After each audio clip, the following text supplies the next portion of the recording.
the old new trade theory because it was a theory that was designed to shed light on trends in world trade up until the time when I began the work, which was around 1980. And the world has changed quite a lot since then, and it's changed quite a lot in large part because of China.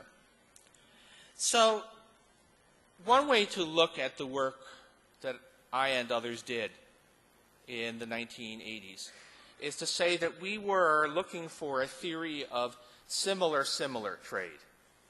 We were looking for a theory that could explain why countries that are quite similar to each other do so much trade, much of it in products that look quite similar to each other.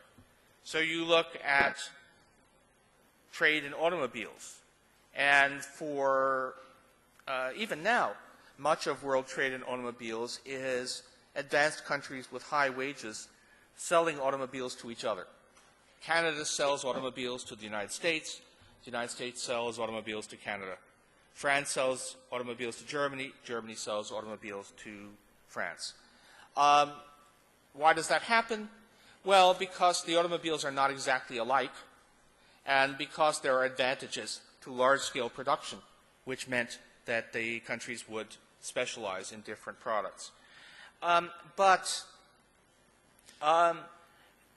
can we say? That kind of trade remains dominant in the trade among advanced countries. So if we look at, by the way, the slide I forgot to mention, this is just showing how large the surpluses of your region is. So let's just talk about this. If we look at the top line is measuring the extent of intra-industry trade, trade in similar products between advanced countries. It's north-north trade. And it is a very large part of north-north trade.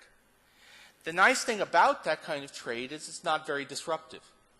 When European countries formed a unified market in 1958, the interpenetration did not lead to a lot of dislocation. They simply specialized on different ranges of the same industries, and so it was very easy to deal with. When the United States and Canada introduced free trade in automobiles in 1965, the adjustment was very easy.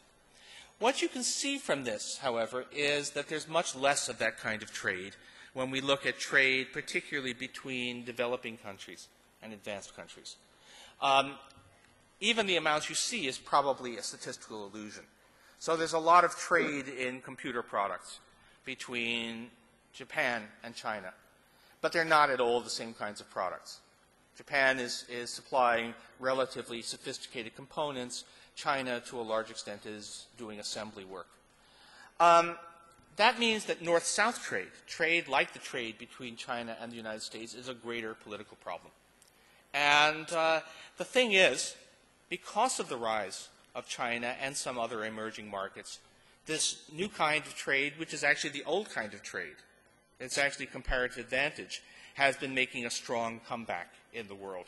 So this is a chart I look at quite a lot. This shows U.S. imports of manufactured goods as a percentage of GDP.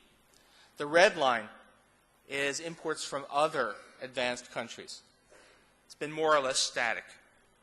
The blue line is imports from developing countries, and it has risen rapidly. And about 2004, imports from developing countries became larger than imports from other advanced countries. The growth in that trade is really two countries, China and Mexico, which is a somewhat different story. But the thing to say is that both of those are very different. When the United States imports goods from Japan, or it imports goods from Germany, Japan and Germany have about the same wage rate that the United States does. When it imports goods from Mexico, Mexican wage rates in manufacturing are about 11% of the U.S. level. When it imports goods from China, China's wages in manufacturing are about 4% of the U.S. level. Very major specialization, very much more adjustment involved, greater political difficulty. It is hard for those of us who try to defend open markets to cope with the complaints about this kind of trade. We'll do all right. We'll hold the line on protectionism, provided that we don't also have to deal with gigantic trade surpluses. My last concern, and this is a very profound one, is really about the fact that we all have to share a limited planet. The growth of emerging markets, above all China, has had some very obvious consequences. You may remember that a year ago, we were not talking so much about the financial crisis. We were instead talking about oil prices and food prices. And that was a result of the pressure on resources from the growth of new players, especially China. Now, those fears have abated a little bit, but not as much as you might think. It's worth pointing out that at the beginning of this decade, oil was selling for about $20 a barrel. Now we're in the middle of the most severe economic crisis since the Great Depression. And you might expect commodity prices to be very low. But in fact, oil, in spite of the crisis, is selling at about $58 a barrel. That's about the rise of China. That's about the growing pressure on world resources. But beyond that, there are the environmental concerns. In the long run, environmental policy will dominate everything. The question of the environment will be the most important issue in the world. It will be more important than the financial system. It will be more important than international trade. It will be the dominant concern. Maybe not next year, but 10 years from now, 15 years from now, especially climate change will be at the center of everything we do in economics. And while we tend to think of climate change as being primarily an advanced country issue, an issue for the United States and Europe and Japan, the fact of the matter is that if we're actually looking at where the sources of greenhouse gases are, an amazing thing has happened. So these are emissions of carbon dioxide from three major players. The Europeans, who have been more or less static, the United States, which has experienced a modest rise, and China, as a result of its meteoric economic growth, has also become an extraordinarily important source of carbon dioxide in the world, overtaking the United States in 2006. So China is actually the world's principal source of greenhouse gases now. That's an amazing thing. Now, this is not a condemnation of China. China is a poor country on its way up. It needs to develop. It's doing the same thing that the United States or Europe did in an earlier stage of their history. But it's a smaller planet now. When we were developing in 1900 in America, we didn't have to worry about global warming. Now, unfortunately, we all do. We will have to do something. And the first steps will have to come from the rich countries, obviously.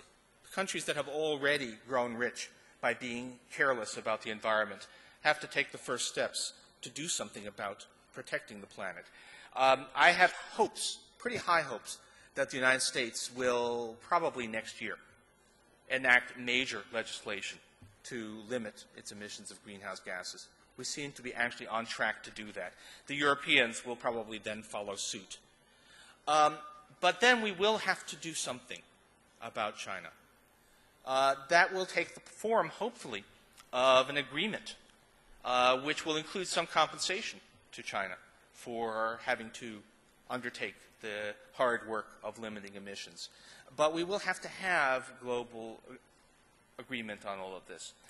If you ask me what I think will be the future of Sino-American relations, I think we will spend the next 3 or 4 years arguing and negotiating very hard about China's exchange rate policy. There's no avoiding that. It's going to be, the United States is not going to be as accommodating as it has been in the past. But we'll get past that. And beyond that, we will spend the next, we will spend the rest of my life negotiating and arguing about environmental policy. because that is where we have total interdependence. The atmosphere doesn't care where carbon dioxide comes from. The planet doesn't care where you live, and we're all going to suffer the consequences if we don't deal with this. So this is the future of Sino-American relations. It's going to be difficult, but very interesting. And I guess I am a short-run pessimist, but a long-run optimist.